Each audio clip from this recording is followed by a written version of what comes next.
Hi friends welcome to BBN study and research centre. यही information टी आसी आपण प्लस टू परीक्षा फल विषय आपण परीक्षा फल केबे बाहर तो देखंतु मे 13 सुधा आपण प्लस टू परीक्षा फल बाहरी आसीबो। कौन है भुवनेश्वर ओडिशार साधारण निर्वाचन पूर्व उच्च प्राथमिक शिक्षा परिषद अधीन थिबा द्वादश श्रेणी छात्र छात्री परीक्षा फल प्रकाश पाइब इलेक्शन पूर्व आपण प्लस टू एग्जामिनेशन रिजल्ट आसवाक जाऊँगी हाथ आउ एक मास समय रही परिषद पक्ष खाता मूल्यांकन त्वरान्वित कर खाता मूल्यांकन को बहुत शीघ्र एप्रिल 4 सप्ताह सुधा प्रथम पर्याय खाता देखा शेष करने का लक्ष्य रखा विलंब होती। आज प्रथम पर्याय उत्तर खाता मूल्यांकन शेष होती। प्रथम पर्यायर जो खाता देखा आरंभ होता ताहा शेष होती। यह भितर राज्यर 69 ऑफलाइन और 41 ऑनलाइन मूल्यांकन केन्द्र द्वितीय पर्याय खाता देखा आरंभ होती। तो सेकेंड पर्याय खाता देखा आरंभ हो 7000 अधिक शिक्षक शिक्षयित्री आपण नियुक्ति होती मूल्यांकन नियुक्ति होती। विज्ञान और वाणिज्य विभाग अधिकांश विषय खाता मूल्यांकन इतिमध्य शेष होती। कौन विज्ञान और वाणिज्य विभाग अधिकांश मूल्यांकन शेष होती। कला और धंदामूलक गुड़िक विषय गुड़िक मूल्यांकन एवं जारी रही कला और धंदामूलक जो आपण सब्जेक्ट अच्छी ताहा एबे खाता देखा चली जी मार्च 20 तारीख मार्च 20 परीक्षा शेष होगा क्षणी 22 तारीख मूल्यांकन आरंभ होती। आपन जो 20 तारीख आपन एग्जाम सरला 22 तारीख 2 दिन पर आपन मूल्यांकन आरंभ होती।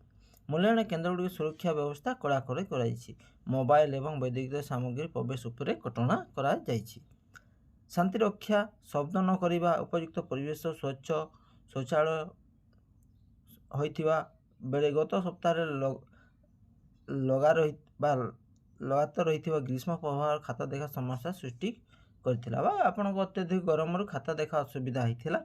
ऑनलाइन केन्द्र बा ऑनलाइन जो देखा सेठी एसी लगी ऑफलाइन मूल्यांकन केन्द्र हॉल गुड़िक पर्याप्त मात्रा फैन समस्या नजर को आसीथिला।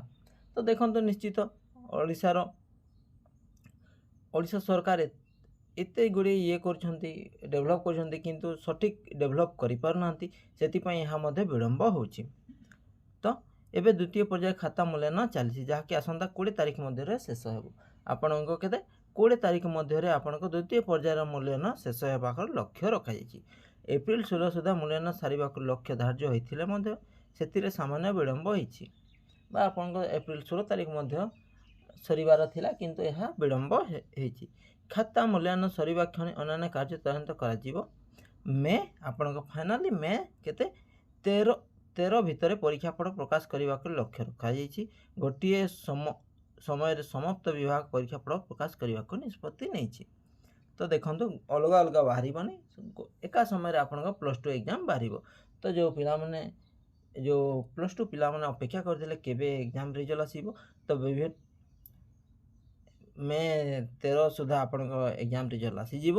आ जो मैंने देखु जो मैंने डिप्लोमा करने को चाहते प्लस टू पर डिप्लोमा करने को चाहते ताहले आपण ऑनलाइन करें कहीं ऑनलाइन 1 तारीख आप स्टार्ट हो जाए और जब आप प्लस टू रिजल्ट आसो एवं आपण मार्कशीट ऑनलाइन माध्यम आसो तेज डाउनलोड करी आपण मार्कशीट ऑफिशियल वेबसाइट रे दे पारिबे बा अपलोड करि पारिबे। तो यही वीडियो जदि न देखी डिस्क्रिप्शन लिंक थी सेठू जाकर से वीडियो निश्चय देखंतु एवं बहुत ऑनलाइन करंतु। तो पिला माने केमती लगिला इनफॉरमेशन टी निश्चित कमेंट माध्यम जनइबे एवं भल लगी निश्चित चैनल टी को सब्सक्राइब करेंगे एवं daily Hindi government job related video पाइबा को हेले मध्य एही चैनल को सब्सक्राइब करेंगे। Thank you.